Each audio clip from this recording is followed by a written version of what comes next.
আবার মেয়েদের কয়েকটি হারাম নাম আমাদের সমাজে খুব প্রচলিত। ইসলাম এই নামগুলোকে হারাম করেছে, অথচ এই নামগুলো আমরা খুব আগ্রহ করে রাখার চেষ্টা করি। এই নামগুলো যদি থাকে তাহলে আজকে চেঞ্জ করে ফেলবেন, কারণ ইসলাম হারাম করেছে। এর মধ্যে প্রথম নম্বর রয়েছে রিয়া। রিয়া মানে হলো লোক দেখানো।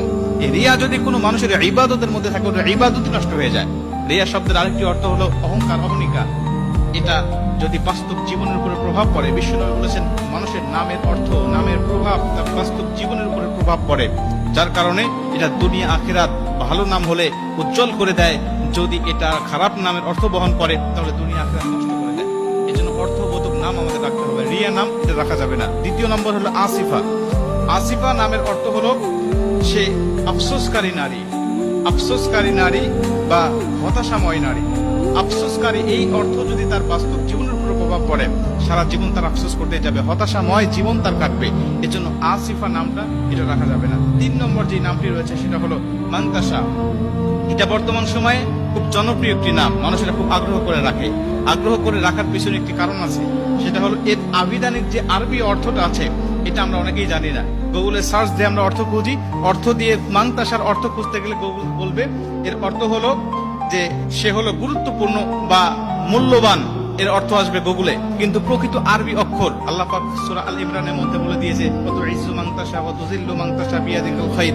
এর আবিধানিক আরবি অর্থ হলো, এর অর্থ হলো যে তুমি যা ইচ্ছা তাই করো, তুমি যা ইচ্ছা তাই করো। আল্লাহ পাক বলেন আমি যাকে ইচ্ছা সম্মান দান করি, যাকে ইচ্ছা আমি আল্লাহ পাক ইচ্ছা দিয়ে দান করি।